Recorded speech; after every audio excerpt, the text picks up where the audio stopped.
Do you find you react to things, like a lot of things, like potentially even anything and everything? Uh, if so, you might well be suffering from MCAS, which stands for Mast Cell Activation Syndrome, which we'll explain thoroughly in this episode. It's also related to histamine intolerance, and so we're going to talk about that a little bit. This is actually more common than I thought. I've realized more and more of my clients have it, and actually, when I looked up, I was surprised to see a stat that up to 17% of people have MCAS, and it's potentially 4 times as common in women as it is men. So I was saying to Chrissy beforehand, if you know 10 people, you probably know someone with this issue. And let's face it, if you're watching this kind of episode, podcast and this episode, you may well have this issue. So I want to give you a comprehensive guide to this. I've had good success with this in clinical practice. It's not an easy thing to address. A lot of people really struggle with it.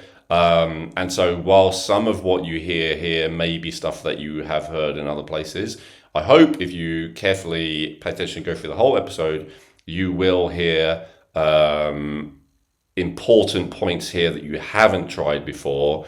And so if that's you, and this is something that I do not have anymore, but had in the past, and it is extremely upsetting to have it, because it's bad enough like reacting to things that are not great for you, as some people do, but like reacting to all these things that are supposed to be good for you and that are supposed to be healthy can be very upsetting and demoralizing, as well as generally reducing your quality of living. So we're going to talk about it. We're going to talk about what you can do about it, and by the end you'll be armed with everything you need to actually address and resolve this issue.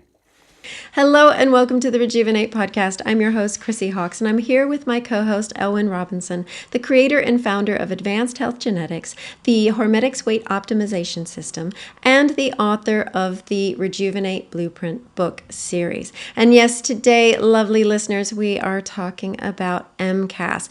If you're like me who didn't know much about it, then buckle in. You're going to get a deep dive with Elwyn. And if you are somebody that knows about it, maybe you've tried everything, but you haven't had your symptoms resolved, or you're not feeling better yet, then this episode could very well be for you. As always, please remember to hit that bell icon so you don't miss an episode. And remember, supporting our sponsors helps support this podcast so that we can continue to bring it to you free of charge. So, lovely listeners, here we go. We're going to dive in. So, Elwyn, you mentioned MCAS and you also mentioned histamine intolerance. What are they and why do we need to know about them?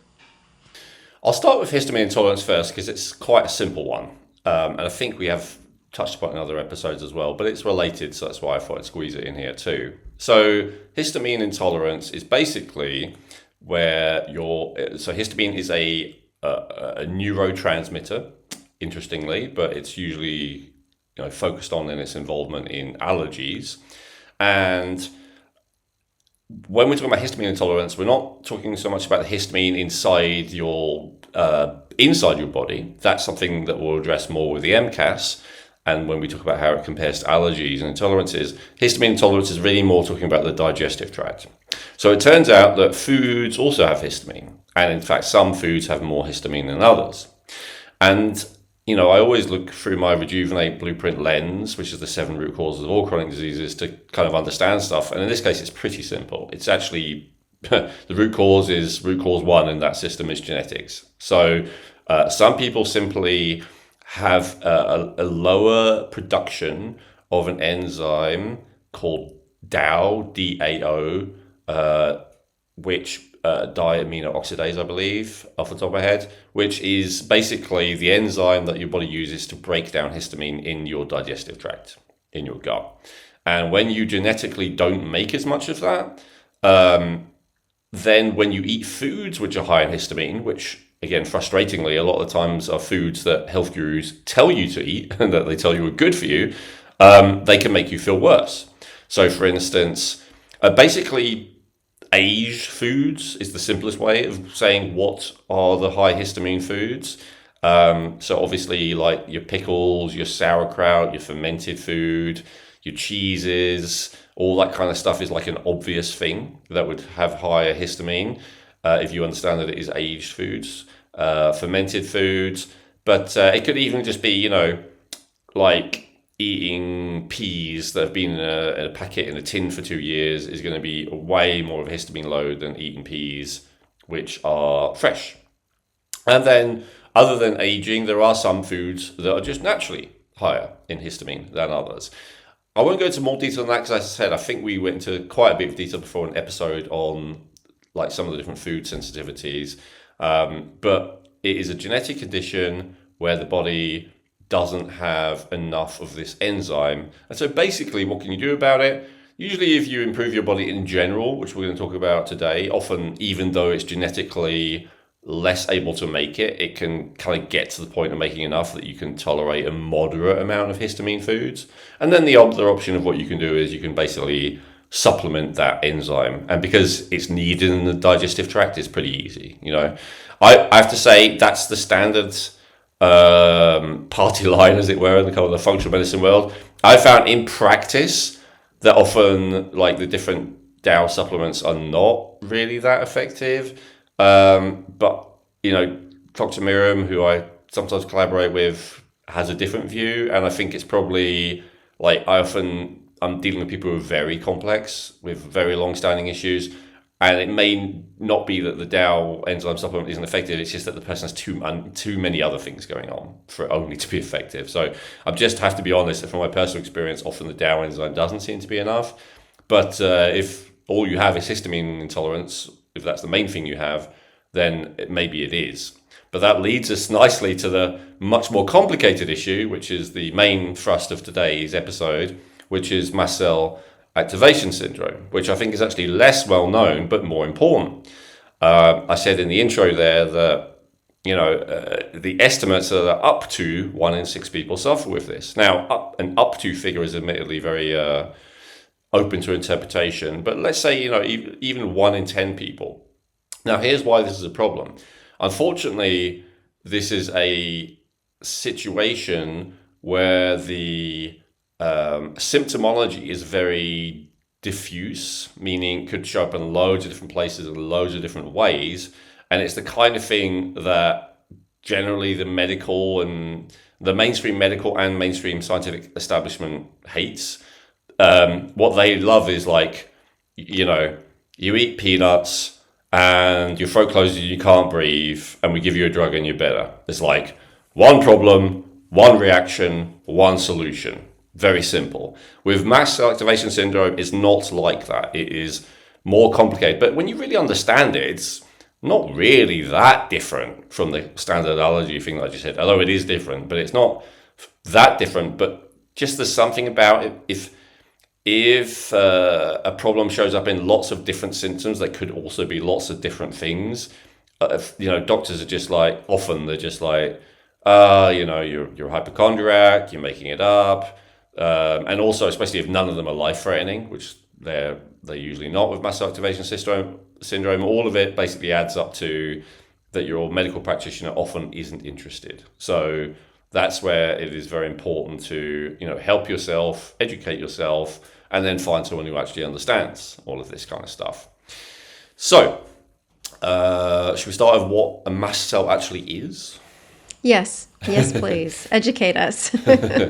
Okay, so they're actually a type of white blood cell, but when we think of white blood cells, we tend to think of these cells that are like circulating, mainly in the bloodstream, and that's not what mast cells do.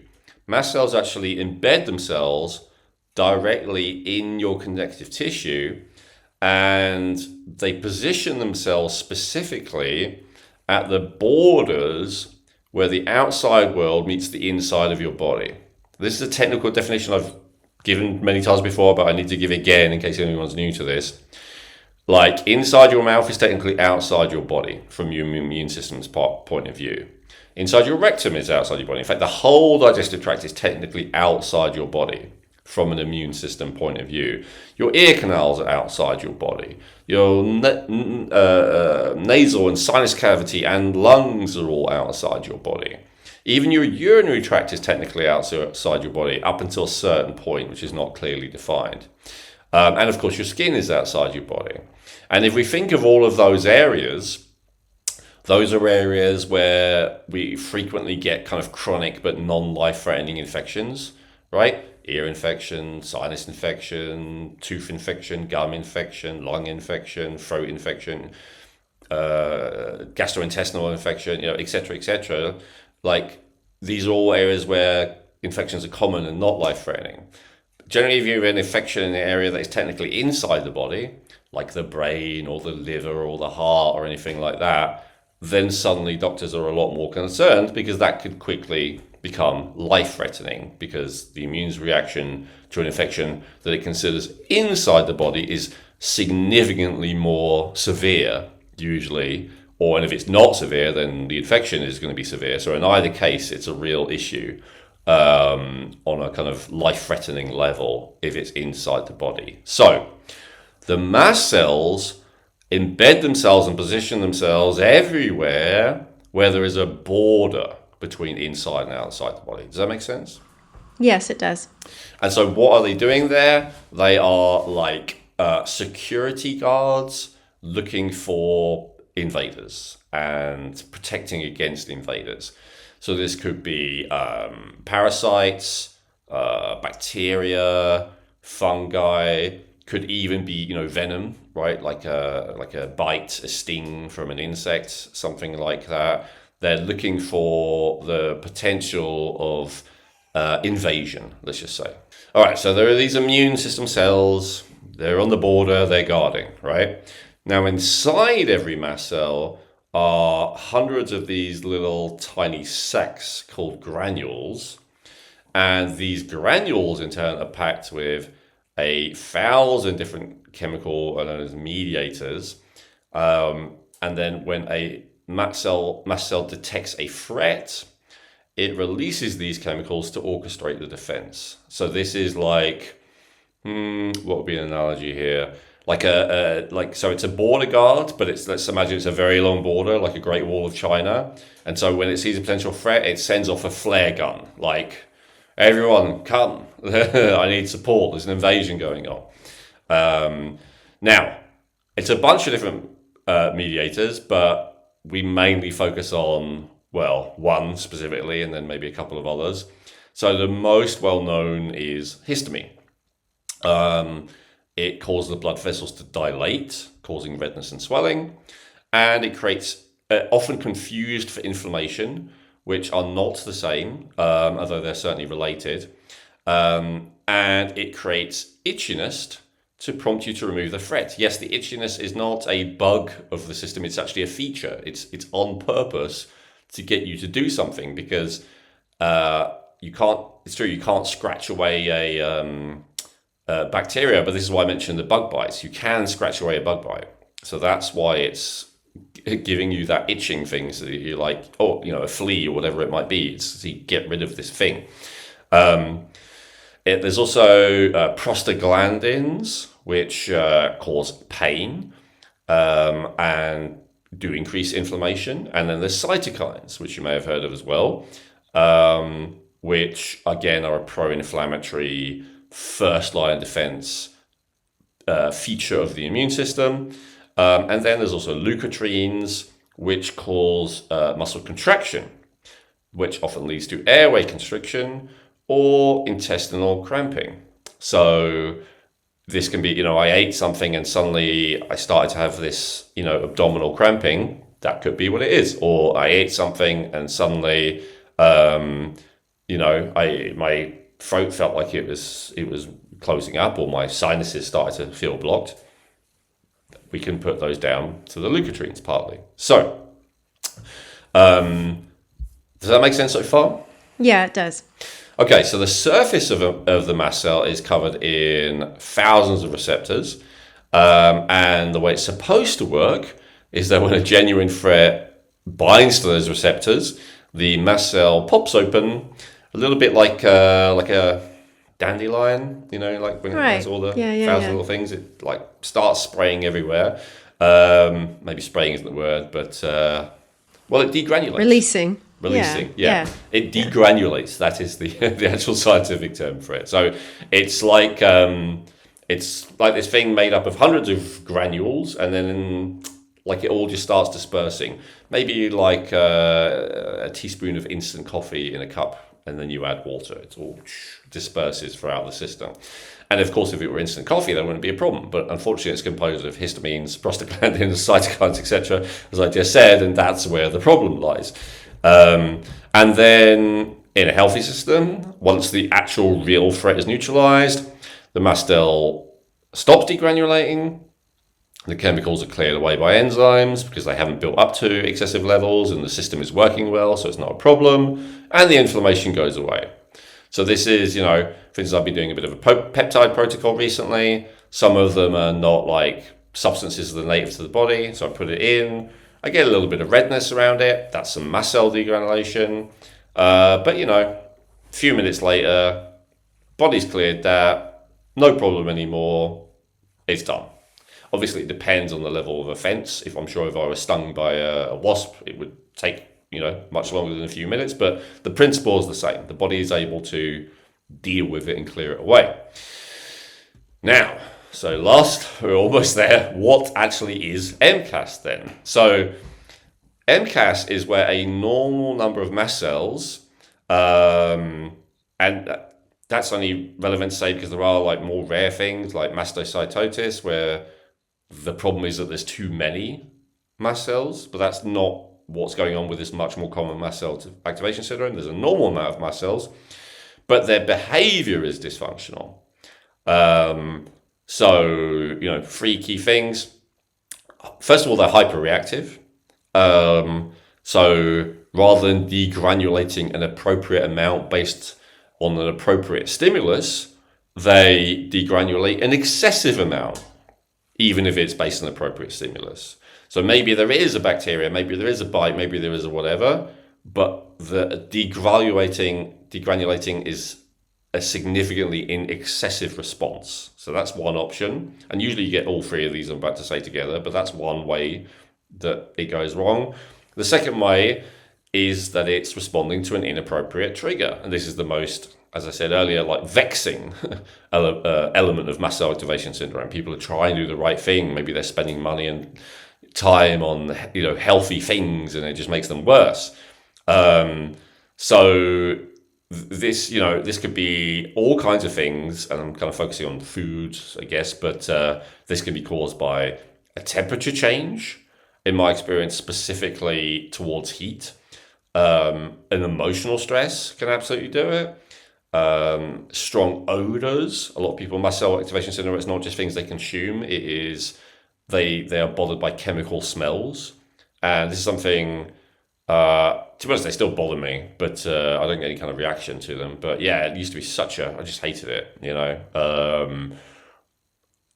whether it's, toilet cleaner kind of, or if it's perfume, like it's all the same to someone with mast cell activation system. It's all a chemical assault. That's how it feels. Sunlight, believe it or not, sunlight increases histamine anyway. That's just the fact. That's the UVB, I believe, part of the spectrum specifically, and that's okay. But again, with the mast cell, it's the mast cells shouldn't degranulate just as a response to sunlight, but that happens in MCAS. Hormonal shifts, estrogen being one of the hormones, for instance, that increases this, which I believe is one of the reasons why women are 3 to 4 times more likely to be diagnosed with MCAS. Maybe that's also because they're more likely to seek help. I think there's an element of that to it, but I do believe that women have it more commonly than men, even if it isn't maybe 3 or 4 times as commonly. And then, normal foods and normal supplements, I would add to that list as well. And then the last thing is possibly even more frustrating, because when you are suffering with the first and the second, you can definitely get into a bit of a detective mode where you're like, okay, this triggers it. And you often end up in so if I avoid every toxic chemical, almost every food, almost every supplement, almost every drink, almost every skincare product, then I'm okay, right? That's not a great situation to be in, but it's often what the MCAS person tries to do. But then there's number 3, which is sometimes the mast cells just start degranulating for no reason, 24/7. And I say that often that is mediated by the other factors I just said, but the point is you could have correctly identified and mapped every single thing that inappropriately triggers you, and you still might get a flare up of symptoms just because it's decided to start degranulating more, and there's really nothing you can do about it. That's the worst case scenario, and unfortunately, although it's not as common as the other two, it does happen with this mast cell activation syndrome as well, and it really sucks. That sounds really sucky. It sounds like kind of a hopeless place to be in, because you just don't. There's no rhyme or reason for it. Yeah. And often there is, as I said, rhyme or reason to some degree, and definitely, as we'll talk about, when you temporarily reduce those triggers, it overall gets better. But absolutely, there can be times where it's just getting worse, and you cannot, for the life of you, work out why. Now, I said at the beginning of this explanation of what it is that normal doctors don't often recognize it. And I said that's because of the multi-system kind of manifestation of it that they don't like generally with any kind of these chronic issues. So hopefully it makes sense now why. So I'll just go through it. The most common, so skin is probably the most classic. Hives, unexplained rashes, flushing, itching, redness, all that kind of stuff. Digestive tract, so bloating. More commonly diarrhea rather than constipation, but it can be both because of the dysregulation of the peristalsis. Nausea, abdominal pain. There's a lot of mast cells in the gut, probably even more, I believe, than the skin, because you would expect more potential invaders in the gut than the skin. So therefore, there's more preparation and more guards there waiting for them. And so far, both of those sound like, okay, they're both kind of allergy kind of areas anyway, but then we go on to, and then respiratory, shortness of breath, wheezing, chronic sinus congestion, very common. And so far, all of those three sound very still allergy related, but it starts to become even more vexing when we look at cardiovascular symptoms as well, because there are also those mast cells bordering in the whole cardiovascular system. This is a bit of a tricky one because even though it's technically still considered inside the body, as the recent research really does show, as some of my teachers taught me actually a long time ago, like over 15 years ago, that actually the whole cardiovascular system is not sterile either. And there are a bunch of different organisms in there. We talked about that recently with heart disease and gum disease and biofilm and all the rest of it. So there are mast cells there. And so other symptoms can include rapid heart rate. This is one that I had. So bad, I went to hospital. They really had no idea what was wrong with me and just sent me away. Sudden drops in blood pressure, which can leave you feeling very odd. And dizziness, often mimicking or triggering POTS. I promised one of our frequent commenters a POTS episode a long time ago. I still haven't got around to that, but definitely, if you're watching this, yes, this could be the cause and explain your POTS symptoms. So it's definitely worth considering once we get into the how do you tell if you have it phase of this episode. And then also, and this is, again, this really comes out of the category now because it's a completely different category again, is neurological. So severe brain fog, migraines, and anxiety. You don't have mast cells in your brain, but mediators like histamine can cross the blood-brain barrier and cause inflammation through that mechanism that was so well explained by a guest a while ago, that there's this idea that kind of nothing crosses the blood-brain barrier almost, but it's not true at all. There are certain areas of the brain, like the hypothalamus, that actually have like an open door to everything because they need hormonal feedback in order to be able to do their job, which is the pituitary, hypothalamic axis especially. So the hormones absolutely do cross into the hypothalamus, which is the emotional part of the brain that regulates the whole endocrine system. And so histamine is a hormone. So it absolutely can trigger all these kind of issues as well. And histamine in terms of it being a neurotransmitter, it's a wakefulness agent, possibly more than anything. And so you can go from, well, what's quite common is like intense fatigue, because all of what I just said is very tiring and taxing and draining on the body, but then simultaneously not being able to sleep or not being able to sleep well because the histamine activates a certain level of kind of wakefulness. And then, all kinds of other issues the person tends to have, adrenaline and, etc. But, it's another important factor. So you can imagine, you go to the doctor, I can't sleep well, I have fatigue, I have tachycardia, I have itching, I have digestive issues, I have, blocked sinuses. Like, it's just too much. Generally, they don't address it, unfortunately. Yeah, I mean, especially, a few of those symptoms, you're like, yeah, a lot of people can say, I have that, I have that, I have that. Sometimes it's common. Absolutely. And so that's why I mentioned histamine intolerance briefly to begin with, because you could have a lot of those symptoms just as a result of eating a food that's high in histamine, and all it is your body needs an enzyme to break the histamine down. That's a hell of a lot simpler of a situation to address, if that's all it is. As in my experience, there's often more to it, but if that's all that is, that's pretty simple. And of course, a lot of this does sound like food allergies and food intolerances. And in fact, I think generally when people start getting these symptoms, that's often what they think first, is that it is an allergy or it is an intolerance. I guess before I go into my full list here, one of the classic signs that it's not that and it's no longer that is that there's a bigger list of things that you are intolerant and or allergic to than the things that you're not, right? Once you get into that kind of territory, that's a classic sign that there might be something different going on. I remember I was reacting to all kinds of foods at one point, like 5 or 6 years ago. And I could count on one hand the foods I wasn't reacted to, and even those I wasn't sure about. So, at one point I did a food intolerance test. In fact, I did it at 2 different companies because I wasn't 100% trusting any one company. And I also ordered it for my wife, who had very modest compared to me at the time, but some issues with some foods. I was very surprised when the results came back for both of us. She had like really high 10 out of 10 ratings for all, not the majority, but a bunch of different foods.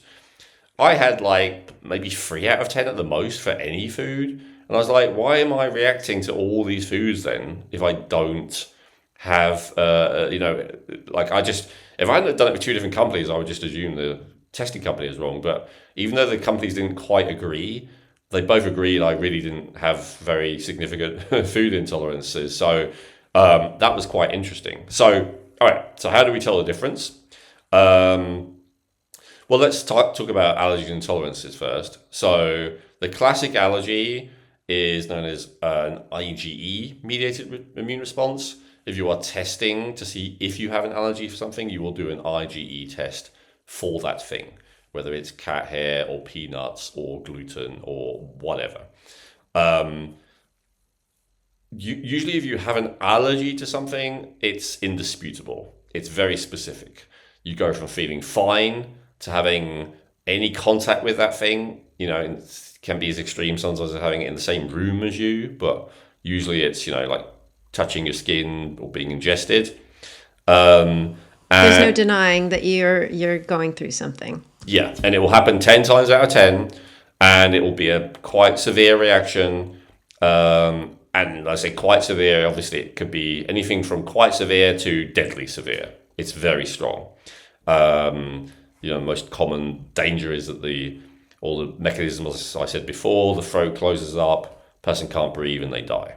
So this is, serious stuff. It's something that doctors do absolutely take seriously. Number 2 would be food intolerances. So I think a good thing to understand here is, as I just said, like with the intolerances, with the allergies, it could be a response to touching something, could be a response to breathing something in, it could be a response to being injected by something, whether by a medical, but also could, by a bee, by a flea, whatever. So it's quite broad. But food intolerances, we're really talking about a digestive response to something. And generally, these are IgG rather than IgE, and that's what's immunoglobulin G. And that's what we're looking for. And so this is going to be based on you eating something. It's going to be quite a mild response compared to an allergy, although it still can be very significantly unpleasant. And often it takes, time is one of the other key factors. So an allergy will be seconds to minutes, whereas an intolerance will usually be hours to days, and it can take up to 3 days. And this is where it's crazy, because if you eat something and then an hour or two later you start feeling not good, most people can put it together, especially if it happens more than once. But if you eat something and it takes 2.5 days before you feel badly, how on earth are you supposed to make that connection? So intolerances are very tricky, but they are not the same as mast cell activation syndrome. So with a mast cell activation syndrome, it is not an allergic reaction.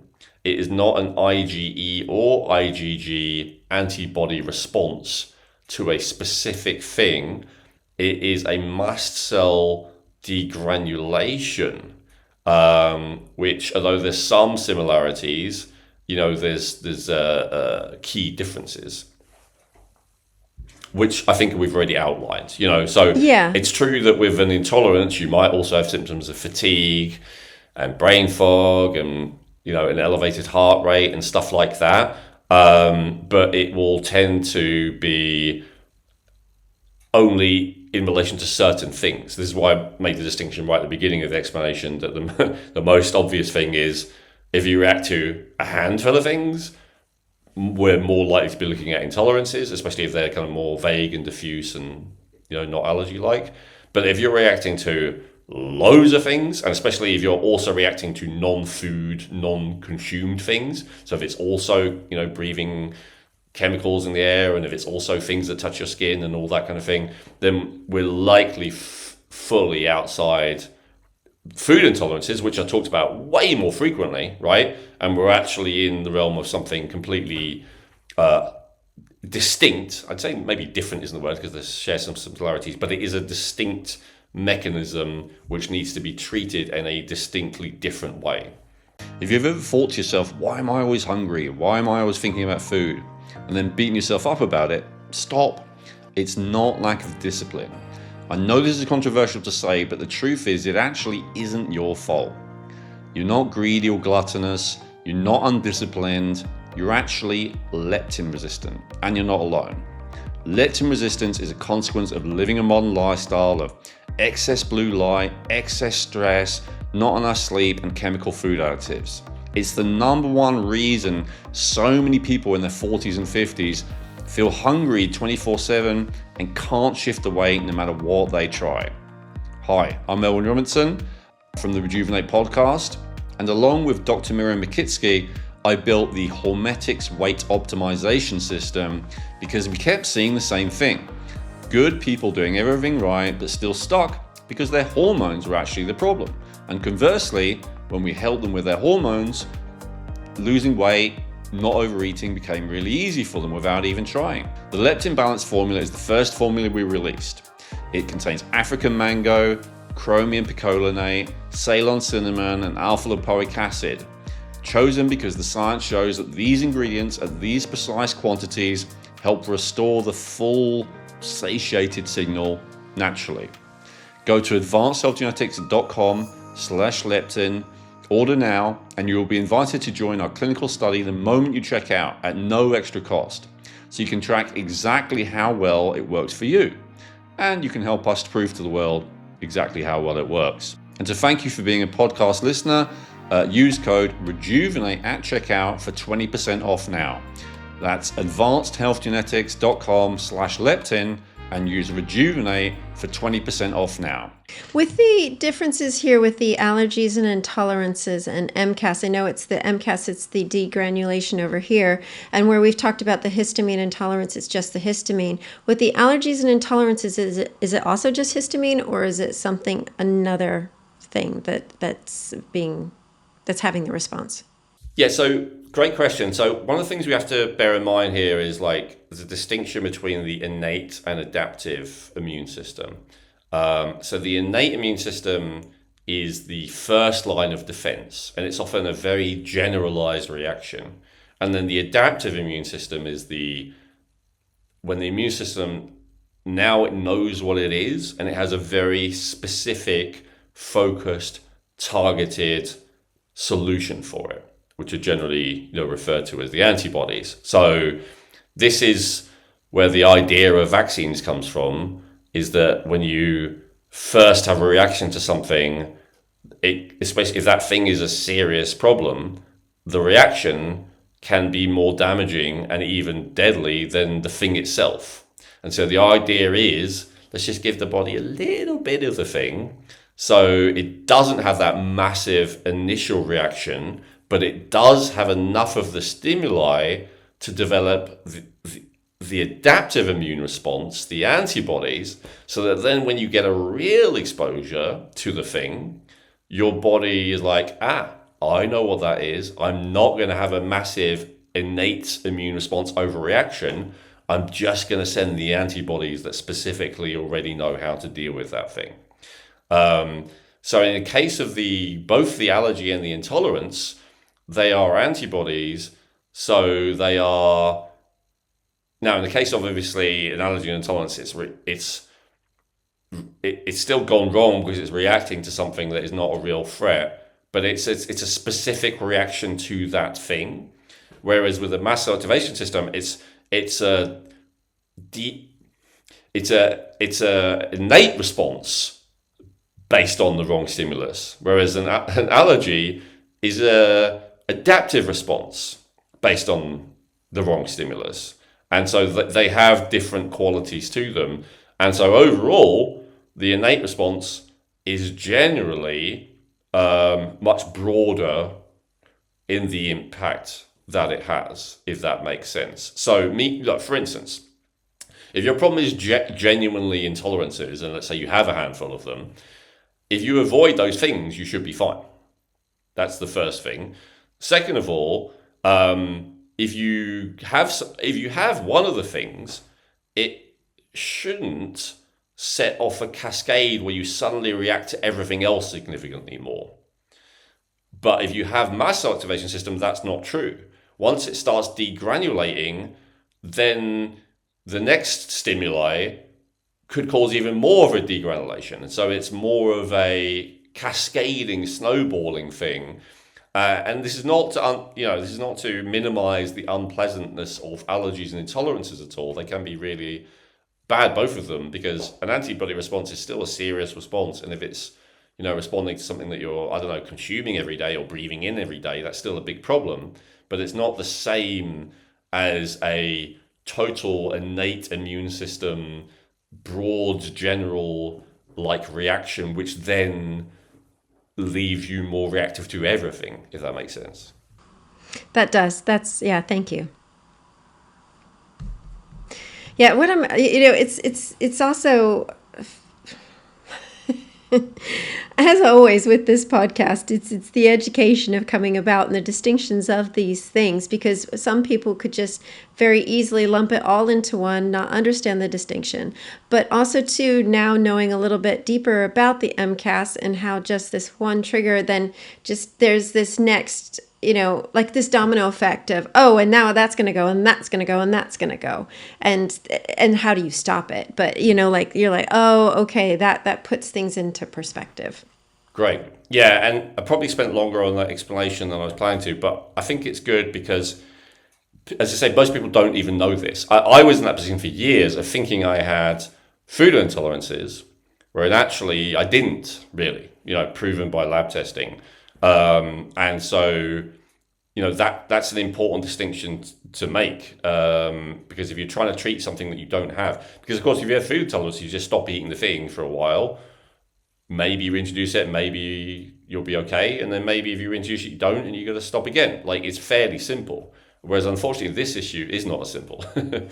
No, no, that is very, very clear. Okay. So now that now that I'm, have a broader understanding, a better understanding of this. Why do we have it? What causes it? Yeah. So this is a great question. There is a genetic component to this. So some people are more predisposed to have it. However, I don't believe that's ever in isolation. I've worked with clients who definitely have more of that tendency, but I found that actually there is always another root cause which is important to address and deal with. So basically, if that immune system, the mast cell part of it specifically, is hyperreactive, we have to ask why. And it's fundamentally because it is dysregulated. Why is it dysregulated? I'd go back to the Rejuvenate blueprint there for like a complete list. So it can be dysregulated by anything on the list. So it can be dysregulated, as I say, with a genetic basis. It can be dysregulated by nutritional deficiencies. Like a lack of zinc or an excess of copper would be classics for this. It can be dysregulated by an excess of toxins. And I would say out of everything, that is the most focused on in the kind of general treatment world. So I'll go into that in more detail in a second. It can be dysregulated by hormonal imbalances. And I mentioned one already, excess estrogen, also neurotransmitter imbalances. So excess serotonin can be another one that potentially causes this situation. It can be lifestyle factors. It can be chronic infections, and again, those are commonly focused on. And it can even be emotional and psychological issues, although to be honest, it's usually the impact that they have on some of the other factors that we just talked about, especially hormones. But in terms of the most focused on things, so one of them we discussed recently, not sure all of these coming out in, is, SIRS, biotoxin illness, mold toxicity, mycotoxicity. There's a few different words for it. But basically, the toxins created by molds, mycotoxins, are very dysregulating to the immune system. And you do not need to look any further potentially than those as to what could be causing all of this. It wasn't the case for me, but it's probably the most common thing that is identified as like a root cause for MCAS. Second, chronic infections, the kind of classic ones again that functional medicine often focuses on, like Lyme disease, Bartonella, Epstein-Barr, these days long COVID. Potentially parasitic infections. All of these can, because they are not addressed by the immune system, because they are latent and chronically reactivating, or latent and hiding behind biofilm, or latent, or maybe even not latent, active, but just able to hide from the immune system, like in the case of parasites. The immune system knows that it's there, it knows it's a problem, and it keeps trying to do something about it, and it fails. And I don't know if it's really like a morale thing necessarily, but there's just something about consistent and continual failure that is not great for an immune system as much as it's not great for a person. And eventually it starts behaving in a erratic and unhelpful way. The number one thing usually focused on, of course, in general in the functional medicine world, which is the gut and gut dysbiosis, SIBO, SIFO, LIBO, LIFO, small intestine and large intestine bacterial and fungal overgrowth, just to break those down. All of those as well can dysregulate the immune system because, again, there are chronic infections that the immune system knows it's there and is not able to resolve, often because it's hiding behind biofilms again. This can dysregulate the immune system. We already talked about hormonal imbalances on my list here and neurotransmitter imbalances. Yeah, for me, it was more the other type of toxins that are commonly the issues other than mycotoxins. It was heavy metals. For me, it was lead. For other people, often it's mercury. Sometimes, though not as commonly, like cadmium, even nickel. Trying to think. Yeah, I think those are the most common. Those kind of things. Can be, microplastics, glyphosates in theory. I just haven't personally come across it. And Yeah, there is a definite emotional component to it. Because, oh yeah, so I didn't address this earlier correctly. There's a whole kind of treatment protocol that's actually often recommended as part of functional medicine, kind of rewiring the brain and rewiring the limbic system. So I don't know the mechanism whereby this is the case is fully understood, but there's this term in, if it is, I'll be interested to hear it, but there's this term in psychology, which is hypervigilance, which is when you've had repeated trauma, but especially repeated threat, either that you were actually genuinely attacked, or maybe even that there was just an atmosphere of threat and the attacks were rare, but there was a constant, say, fear of punishment. You can get into a state psychologically and neurologically where your brain, especially your limbic system, again, the emotional part, which is related to looking for, and more importantly, I guess, actually identifying threat, can be overstimulated.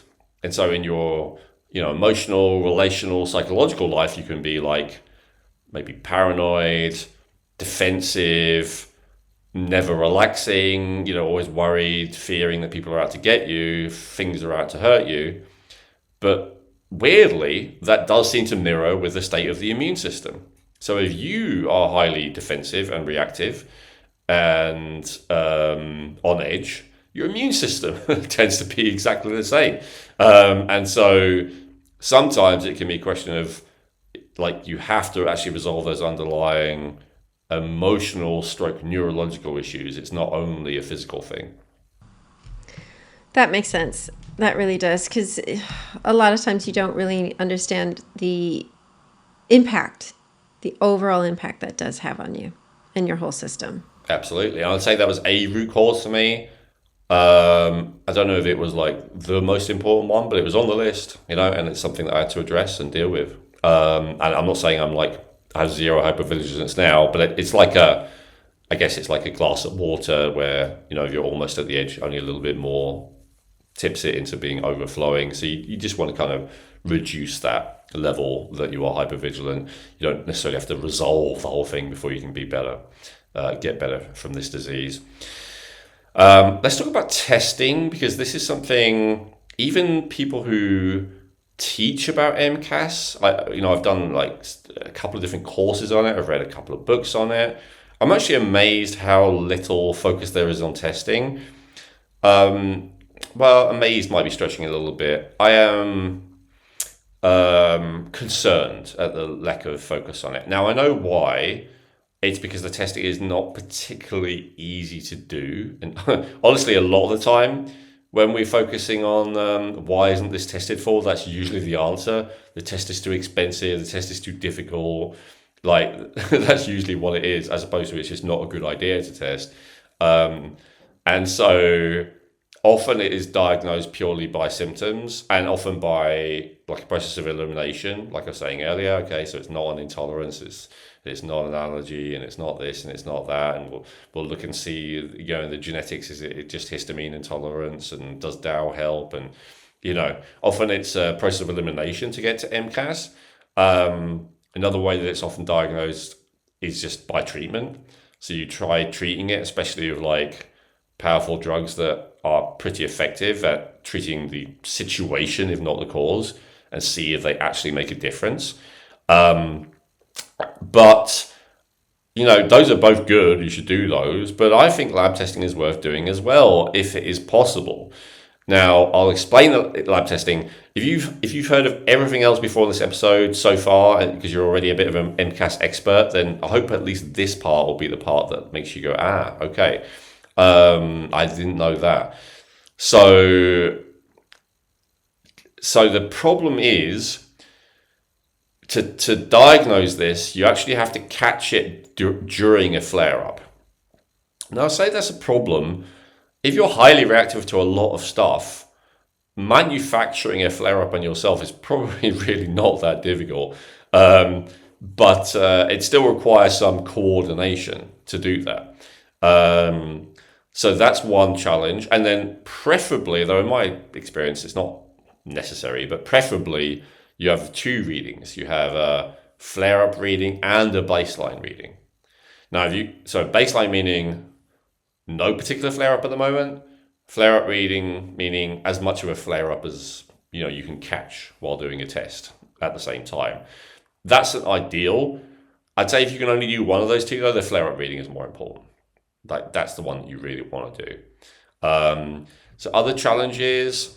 So these are blood or urine tests.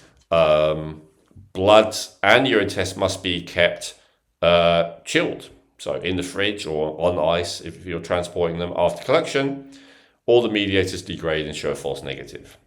So you have to coordinate that unless you are, well, if you go into the lab and giving a sample, you literally have to coordinate that you're going to create a flare-up and then have it peak just as you go to the lab. Then you don't have to worry about transporting and storage, but you have to worry about that. If you're doing the drawer at home, then I guess you can just take the blood or the urine right when there happens to be a flare-up anyway, but then the catch is the storage and the transport. So it's a bit tricky either way. And of course, you're also relying on the competence of the lab when you're handing it over to them, that they are also going to do this correctly. And depending on where, I'm not saying, maybe most labs don't have an issue following these procedures, but mistakes can be made. And so that can still give you a false negative because, they're used to following certain procedures about what do you do if you receive a blood sample. But, when it comes to keeping it completely outside of light or keeping it in the cool, I don't know. I'm a little bit skeptical they always do this correctly based on my observation of lab technicians. In some circumstances, again, I don't know, this may be less than 10% or 1%, but there you go. So tryptase, serum tryptase, that's probably like the most commonly available one in terms of a marker. Usually, depending where you are, $10 to $20, something like that. So it's not crazy expensive either. You still got to pay for the blood draw and the transport and all that though, so it still can add up. And this is where the baseline is better, because even just an increase of 20% from baseline can be a positive diagnostic tool for MCAS. So it's not like it goes to 10 times the level or something like that. But as I said, if you can only do one, I would do it during the flare-up, because you can still look at, if it's over the reference range, that's a really good indicator. Histamine as well, but this is very volatile and clears in minutes. So that's why this is not usually done, even though it would seem to be the most obvious one. The tryptase is, as much as you've got to catch it at the right time, it's not a minute-by-minute degradation issue. So, it's like within a few hours, you're still going to have it be raised. There is chromogranin A and heparin. I don't ever see those used, personally, for blood. And then urine test that I do see used, N-methylhistamine would be the one that I actually see used, which is a breakdown product of histamine, and that's like a 24-hour one. So then you're less worried about catching it at the moment of degranulation, but then you've got a different challenge, which is remembering to pee into a bottle for 24 hours and making sure you put it in the fridge in between every time so that the components of it don't degrade. So all these things are a bit of a hassle. There's a couple of others I got listed here, but like 11 beta prostaglandin F2 alpha, it's even more sensitive than tryptase. But I have never actually seen it. And ditto for leukotriene E4. But if they're available to you, and you could go for all of them, if you really want to know for sure. So that's testing for, do you actually have MCAS? This is worth doing because it could be something else, right?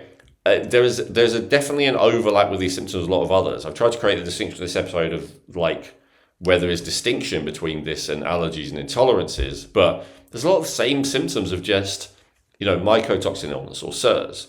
There's a lot of overlapping symptoms with SIBO and, various other things. So as we know, I mean, I've probably flogged this horse to death, but I'm always a fan of actually testing rather than guessing. And so if you can at least do this blood tryptase one, at least do it when you have a flare up.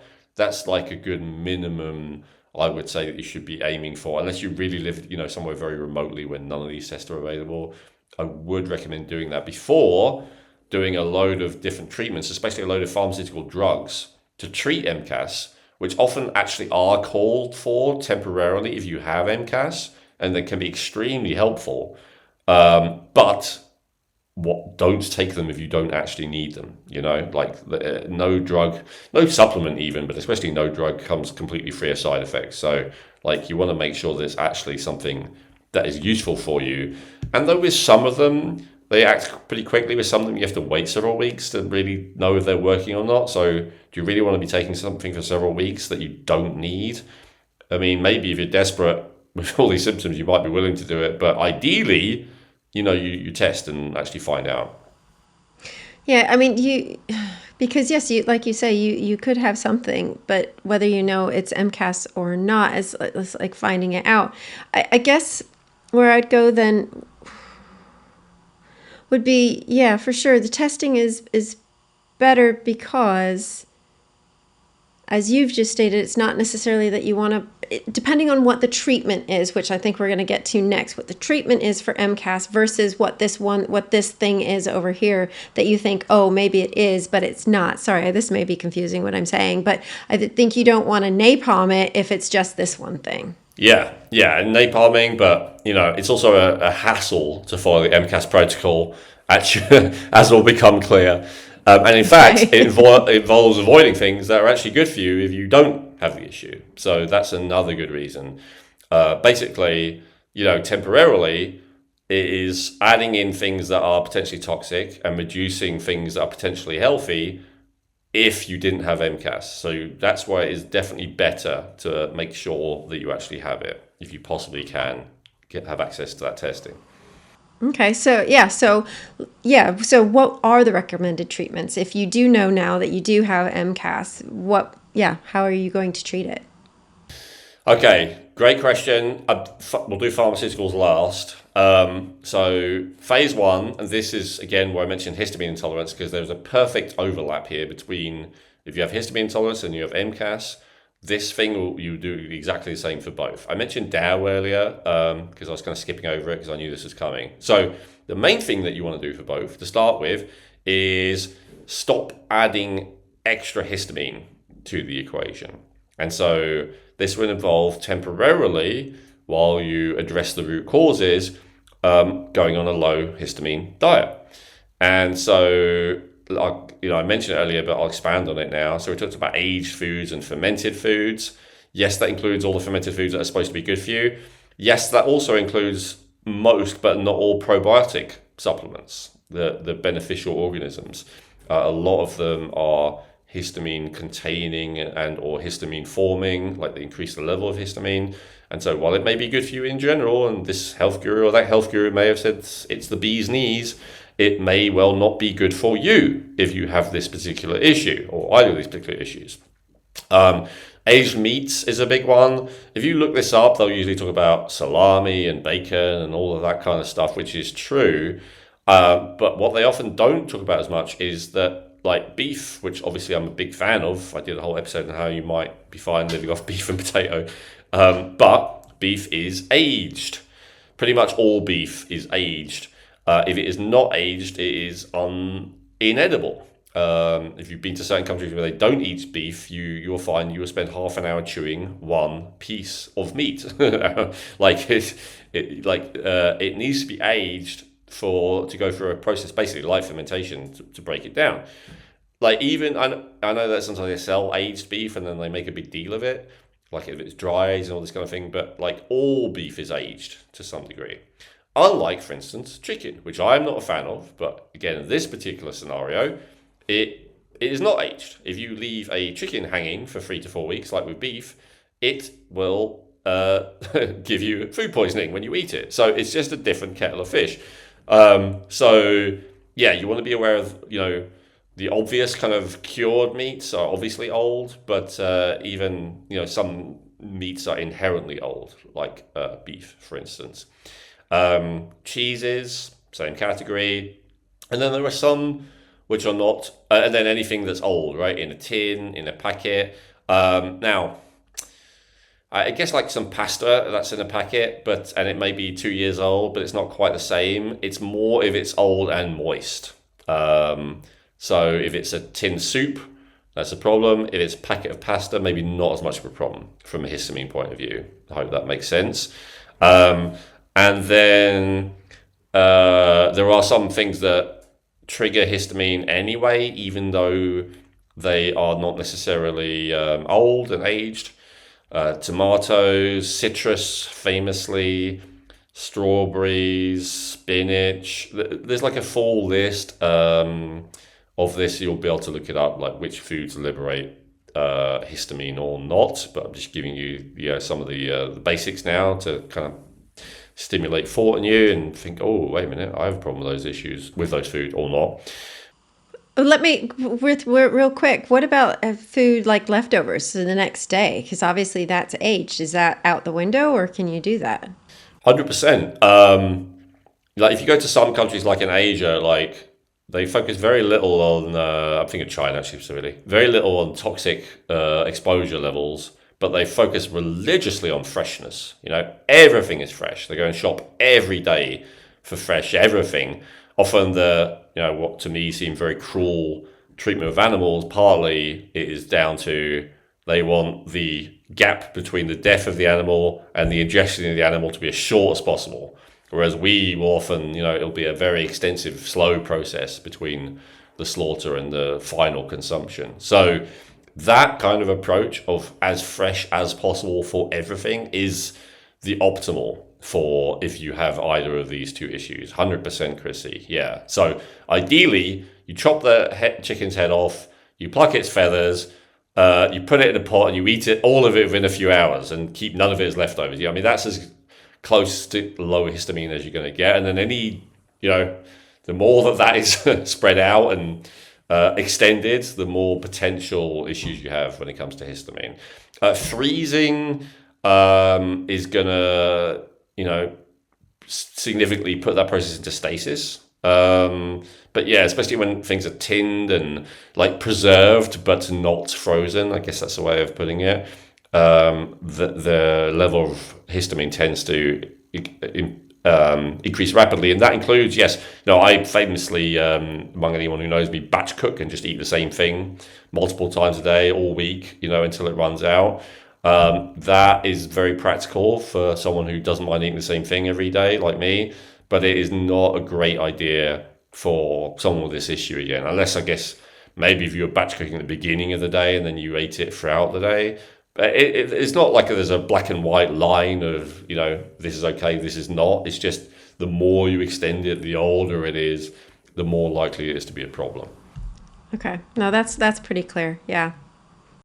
Then, all right, so that's category one. That's for both. Now we're getting in more into things that are just mast cell activators. Deactivators, stabilizers. So let's do supplements first. The gold standard here is quercetin. That's always referred to. It's considered a mast cell stabilizer.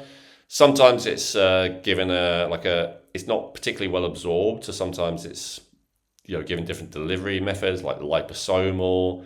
I remember like Dr. Miriam likes a version with like MCT oil or something like that. I can't remember if it was liposomal. Sometimes they put bioperin, which is a black pepper extract, to help it be absorbed. But whatever. Quercetin is something that's it's a natural plant flavonoid. It's found in onions famously and capers and a bunch of different things. Some of which, like capers, would actually set off mast cell activation because, again, it's something that is preserved. But yeah, so quercetin is one. Vitamin C is another one. It's a natural antihistamine. Sodium bicarbonate, baking soda, is a natural antihistamine. Stinging nettle leaf and perilla root, both herbal options which are naturally which are recommended to naturally treat this issue. The citrus bioflavonoids, which are similar to quercetin, like rutin, for instance, are all known to block histamine release. So ironically, even though you have to avoid citrus, some of the components of citrus, like the vitamin C and the bioflavonoids, are really helpful.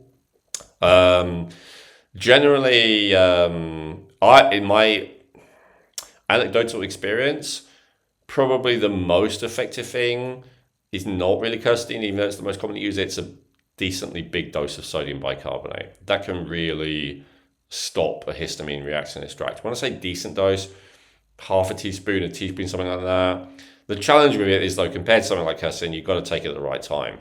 So if you take that, like, let's say you have an attack after an hour after a meal, you really don't want to have that an hour after a meal, because it's just going to mess with your digestive process completely, which is often will make the situation worse. So it's not a cure-all at every time, but if you happen to have an empty stomach, it can be very effective in my experience. If you've been thinking to yourself recently, not even eating that much, why am I still gaining weight? This message is for you. Hi, I'm Elwin Robinson. Most people don't realize insulin resistance is quietly turning more and more of what you eat into stored fat, even when portions are small. That's why Dr. Miriam Mikitsky and I created the Hormetics Weight Optimization System, and our most popular formula is the Insulin Balance Formula. It contains precisely chosen quantities of berberine, fenugreek, zinc, and folate, proven in studies to help your cells hear insulin again, so your body burns those calories instead of storing them as fat. Go to advancedhealthgenetics.com/insulin, order now, and you'll be invited to join our clinical study the moment you check out at no extra cost, so you can track exactly how much better you feel. Use code REJUVENATE for 20% off now. Go to advancedhealthgenetics.com/insulin and remember to use the code REJUVENATE for 20% off now.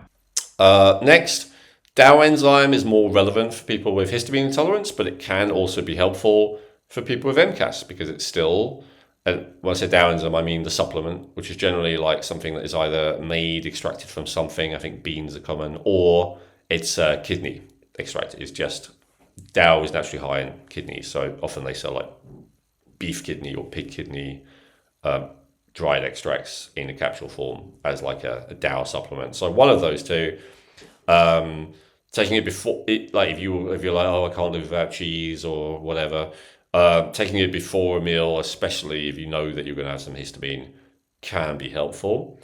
There is the whole thing about the nervous system. If you are hypervigilant, if you are chronically reactive, if you are, on an adrenaline roller coaster, all the rest of it, that needs to be addressed. I won't get into doing that in this episode because it'll take a long time to explain, and we talked about it many times before. But doing things to calm your nervous system down is often an essential part of recovery from this. As I said, it was definitely part of my recovery. And then lastly, and I've skipped over that because, as I said, we've talked about it before, kind of everyone talks about it. I want to get into the area that's a bit more controversial to talk about, because we are going to talk about pharmaceuticals as the last kind of line of how to deal with here. So first of all, some of these can be helpful as a diagnostic tool. I prefer actual tests, as I said, but if you try any of these things and your symptoms go from like a 10 to let's say a 1, 2, or 3, to be honest, that is a pretty strong diagnostic signal that, that's what's going on here, especially some of the later ones in our list here. So there is no one size fits all with this. For some people, one thing is great, and for another one, it doesn't work, and they both have MCAS. So often there's a bit of a scattershot or cluster bomb kind of strategy here with practitioners. Of they might prescribe like maybe as much as half a dozen different things for someone to try to see if any of them really have an impact. So don't think because you've tried one of these things and it didn't do anything that you don't have MCAS, but it's more like if you go through the full kind of range, which many people have, some of these I'm mentioning are very common, and none of them have ever made any difference, that's more of an indicator that this may not be what you have. But it's still not proof, which is why I prefer the actual test, like I talked about. So it's more like if it doesn't work, it doesn't prove you don't have it. But if it does work really well, it's a good indication you do. That would probably be the best way of summarizing it. All right, so couple of different, so there's a few different mechanisms. So first of all, there are drugs that do not actually stop mast cell degranulation, but they kind of block the signal getting through once that histamine and various other things have been degranulated. And so these are, there's 4 different histamine receptors in total, generally H1 and H2. The first 2 are the ones that are more focused on. H2 is often used more as a it's a backup way of reducing stomach acid production. PPI inhibitors are more common, but H2 antagonists are also fairly common, and that's because there is a strong correlation as well between histamine levels and stomach acid. Now, just because you have a lot of histamine doesn't mean you have high stomach acid. I've seen plenty of people with with full-blown mast cell activation syndrome and low stomach acids. It definitely happens, but it definitely can be the case that that taking those H2 blockers, even though you don't have high stomach acid, will still be helpful because, as I say, they are blocking that receptor. How do I say this differently? Neurotransmitters floating around your system don't actually create an effect, or ditto for hormones. They have to actually hit a receptor for the effect to be created. So if we are blocking that receptor or even antagonizing that receptor, it stops that signal getting through. So these are, often effective, though not always, for symptom relief in the moment, but completely unhelpful for the degranulation of the mast cell, and obviously totally unhelpful for the actual root cause. So we're talking about, and I'm going to use the brand names, I usually use the technical names, but everyone's heard of these brand names, I think, so I'll just give them: Zyrtec, Claritin, Allegra, Pepcid, and Tagamet. Probably most people listening have heard at least some of those. These are all classic H1 and H2 blockers, antagonists, whatever, and different modes of action. But, so just in terms of symptomology, they can be effective. Now, famotidine or Pepcid also has a secondary impact of mast cell stabilization as well, which we'll talk about now. We're going to talk about mast cell stabilizers. So often, even though it isn't the strongest in either category, it isn't the strongest histamine receptor blocker, and it isn't the strongest mast cell stabilizer, but it does both. And so often it's like a first thing that a practitioner will try to see if it helps someone. But the stronger mast cell stabilizers would be cromolyn sodium. Gastrocom, I guess, is a brand name, but I had never heard of that. So cromolyn sodium is the one that I'm more familiar with. And then ketotifen, which, again, I hadn't heard of the brand name of that. And so different mechanism of actions with that one. With the cromolyn sodium, it is a liquid, and it coats the GI tract to basically, what would be the analogy here? Like going to the guards and giving them all Xanax, or let's say a few drinks, to relax them, so that when the food does come, it doesn't have its, almost inevitable overreaction. Because unfortunately, when you have MCAS, you can, avoid breathing in toxic chemicals, and there's a lot of things you can avoid potentially, but you can't avoid eating, right? So you're going to have to eat, and so this is the most common issue, is that there's then a reaction to that eating. It has to be done carefully. There's kind of a dosing protocol that I won't go into, but this is more of a potentially if you have this issue and you do, and you haven't already tried it and nothing else seems to have worked, you could ask your doctor about this. And then the ketotifen, definitely less of a hassle, slightly less effective, but still effective. Is known to cause drowsiness Again, remember I said earlier, histamine is a wakefulness promoter. So any antihistamine, generally known as being drowsy, because it's removing that wakefulness promoter.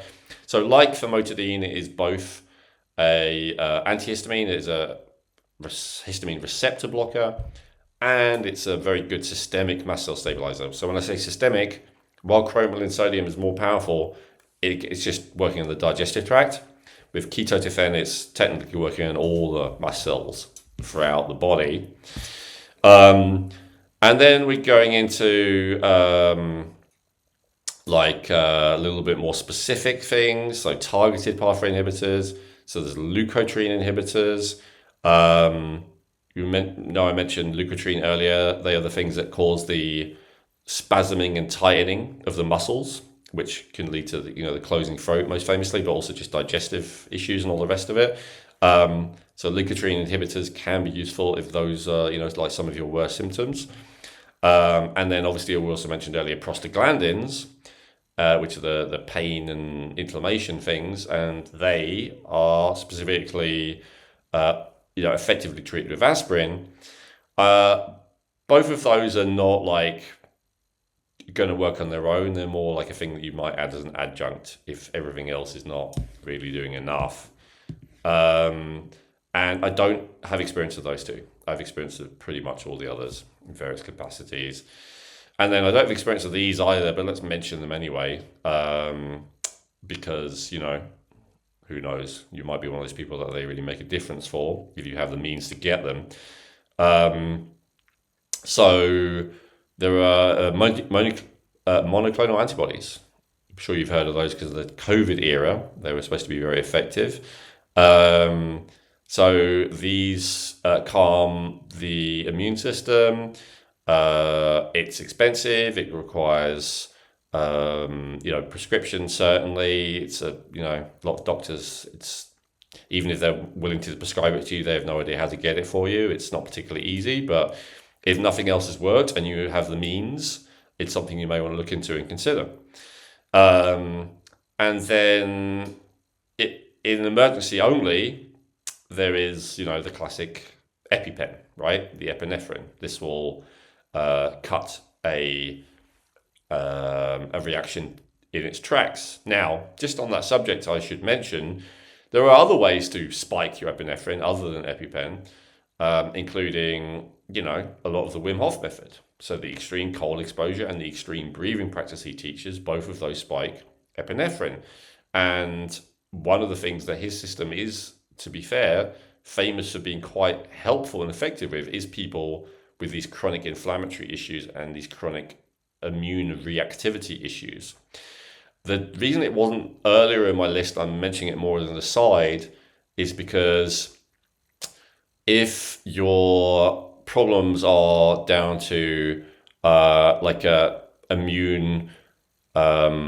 nervous system dysregulation and like a hypervigilance, doing practices on a daily or more frequently basis that raise cortisol and adrenaline significantly is a double-edged sword. And while it may reduce the symptoms in the moment, it may actually make you worse overall. Ditto for if you are someone who is very nutrient depleted. It can be something like when you increase your epinephrine, your body's utilization of nutrients increases, so it can make that situation worse if you're doing it again, once or several times a day. And of course, while you are in the height of an epinephrine spike, adrenaline spike, it's true that your inflammatory and allergic response should go down and would go down if you've done it correctly. But it is also true to say that your body's whole detoxification system is ground to a halt during that time.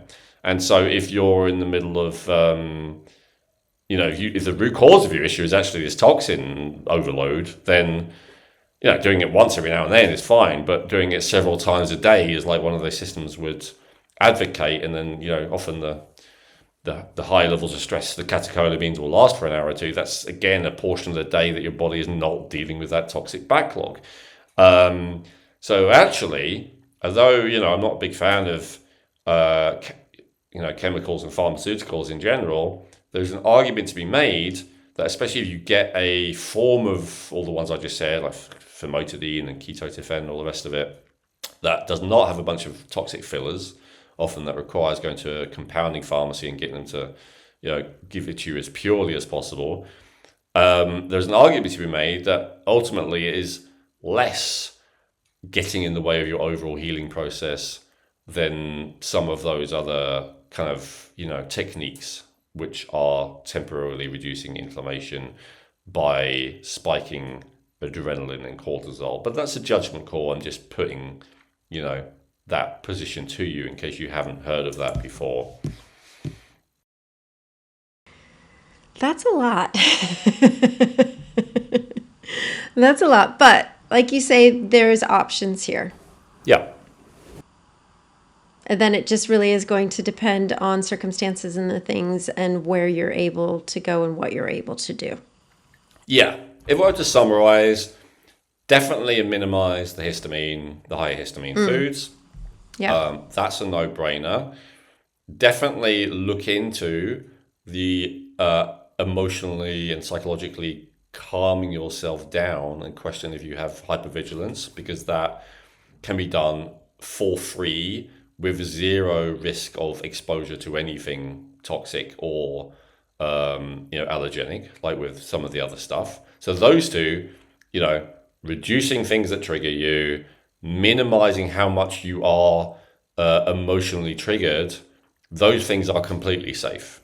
There's no downside to doing those. The only downside is it doesn't work, but that's like a neutral. Like there's no actual, it's going to make things worse in either of those two things. Then I would, consider the, by all means, first try the natural things that I talked about. But I would probably, that would be fourth on my list then, consider some of the pharmaceuticals. If nothing else, and sorry, I forgot this on my list here, but cyproheptadine is another one. It's an antihistamine and an anti-serotonin. And if high serotonin is one of the root issues that is causing your mast cell degranulation, then cyproheptadine tends to be particularly effective. So just remembered that one. Didn't have it on my list from earlier, but yeah, I would add that one to the list as well.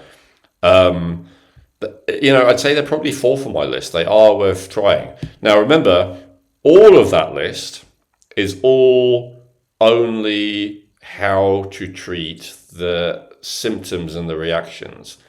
None of it is addressing the root causes. And so that's probably where I want to finish, at least my presentation element, if you have any questions after Chrissy, but you got to actually find the root cause. I mentioned various different things, probably top of my list, heavy metals, mycotoxins, latent infections. We've done episodes now where we explain in detail how to diagnose, test for, and treat all of those issues, right? So you've already got those resources elsewhere. 100% everything that I've said today in terms of treatment is only a getting you to a point where you are not, because it's a vicious circle when it comes to hypervigilance. Of course, if almost everything you come in contact with makes you feel worse, you become hypervigilant, even if you weren't originally, even if you weren't, traumatized as a child and all the rest of it. So you got to kind of break that cycle of reacting to things with the treatments I've talked about today. But do not assuming they work, and if you do all of them, something will work. I'm pretty convinced of that. It may not work in the definition of you're completely fine, but it will work in the definition of it's enough that you can then cope with going back and addressing the root cause. And addressing the root cause is really the crucial element of this. And, if you're lucky, it's something that's quick and simple. But unfortunately, everything I just listed there, heavy metals, mycotoxins, latent infections, and parasites, none of those are quick and simple, usually. And so that's it. You got to treat it so you can kind of function. Then you got to find the root cause. Then you got to treat the root cause, but often simultaneously you also need to treat the MCAS, not only so you can kind of function, bear being alive, but also because the MCAS stress, in terms of the stress of your immune system and your nervous system and endocrine system, will largely block the healing and addressing of those root causes. So that's where, again, sometimes the pharmaceuticals as a last resort can be helpful, because, so long as your mast cells are still degranulating and, the prostaglandins and all of that stuff is hitting your system on an ongoing basis, your ability to make progress with mycotoxin toxicity or mercury poisoning or whatever it might be is going to be severely hampered. And so sometimes I know some of our audience are purists and they always want to avoid everything that is pharmaceutical or that is, synthetic or that is not natural, whatever you want to call it. But sometimes you've got to say there's nothing natural about this situation. I have a conglomeration of symptoms and issues now that's caused by living not just me, but many generations of ancestors living an extremely unnatural life. And so in order to fix this situation, I've got to be realistic and just do what works. And of course, don't just go and buy every pharmaceutical I just mentioned and try it all at once. I'm giving you prompts to then go to your practitioner and say, what about this? What about this? What about this? Especially in the situation, I suspect this will be true for the majority of people watching it, who already know a lot of this stuff, who've already tried a lot of this stuff, and nothing's worked, or nothing has worked enough. That's really who I want to position this episode for more than anyone. And so I hope that, you agree that I've lived up to my promise by the end of it and taught you some stuff you don't know yet. If I could go back in time right now and hand the 30-year-old me one tool that would help save me 15 years of pain, fatigue, confusion, then this is what I'd do. I would give myself Advanced Health Genetics All Access reports. Now, unfortunately, it didn't exist back then, but if I could go back in time, I'd give myself the results that I've generated now. That's exactly what I would do. It would have told me instantly that I have multiple genetic SNPs, making me prone to choline, calcium, and tyrosine deficiency, among other things, lead and aldehyde toxicity, and bad histamine metabolism, which explain my brain fog, the IBS, the chronic sinus infections, the fatigue, everything. Instead of trying 400 random things, I could have laser focused on the top 5 things that actually mattered for my DNA. And that's exactly what this can do for you now. Over 500 reports, 200 million variants or SNPs analyzed with 99.7% accuracy, free lifetime updates, and the strongest privacy in the world. We're fully GDPR compliant. We anonymize your data. We store genetics and personal info separately, and you can delete everything with one click. We don't sell your data, ever. Try it now. Go to advancedhealthgenetics.com, and if you have an old DNA file, because maybe you've used an ancestry service like Ancestry.com, 23andMe, anything like that, you can upload it and you have your first reports within hours. And if you don't, just select the DNA kit option. We'll send you a saliva test kit. It's really easy to do. Advanced Health Genetics is already by far the most affordable DNA reporting company of its kind. But if you use the code REJUVENATE at checkout, you get an additional 20% off your order. That's advancedhealthgenetics.com and use code REJUVENATE at checkout. Do it for the version of you that's tired of guessing. You deserve to know the truth about yourself. Yeah, let them know in the comments, definitely. The other thing I think too is that some people maybe think, oh, I'm taking this pharmaceutical if they've gone to their doctor and thinking, oh, this is meant to get rid of it. But that's not actually the case, which you've stated here. You really do have to figure out what that root cause is, because otherwise it's just going to persist. Yeah, it's a symptom suppressor, which is, one of the many completely accurate criticisms of the medical and pharmaceutical industries is that their heavy focus over the last 100 or so years has been symptom suppressors, not cures. But in this case, so it is what it is, that's what they specialize in. But in this case, because the symptoms are so not life-threatening, but really debilitating for function and also escalating vicious circle, right? As I said, the hypervigilance can cause mast cell activation syndrome, but reacting to everything that you come in contact with that normal people are totally fine with can understandably start to make you very paranoid and hypervigilant and, like what most people consider a hypochondriac, right? You have to find a way to break that vicious cycle.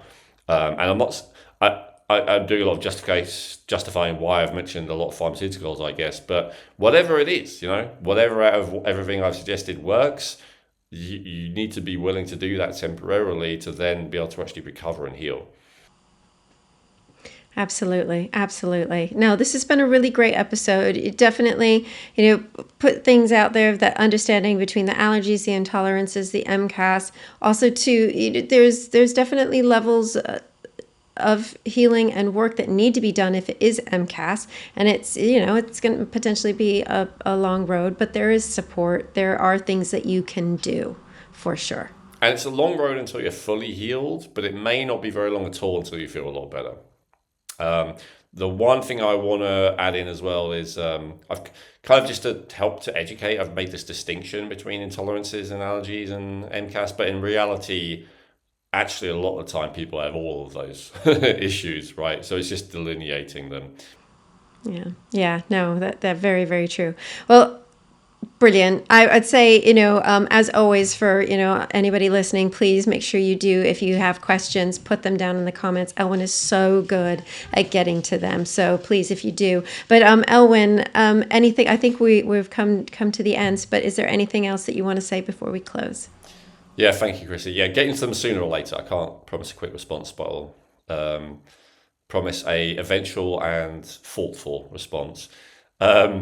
If I don't know when this will come out exactly, but I do talk about MCAS, and I'd say in more detail probably the root causes like heavy metals and infections and all the rest of it in my Rejuvenate Blueprint book series, which is coming out soon. Just go to elwynrobinson.com or advancedhealthgenetics.com and sign up when you see a pop-up or a form or whatever asking for your email. I won't email you very often. There might be a few emails when you first sign up, but I don't do it very often. But I will let you know when we do our massive discount when each of those books is first launched. It'll be available hopefully in both ebook, Kindle, etc., and print format, whichever your preference is. And it would really help to support me in getting this message out there if you get that when it first comes out, which is why I'm offering a massive discount, and leave a review. Thank you so much for watching all the way to the end. I know that means you're a real one. And yeah, please make sure to support this book launch.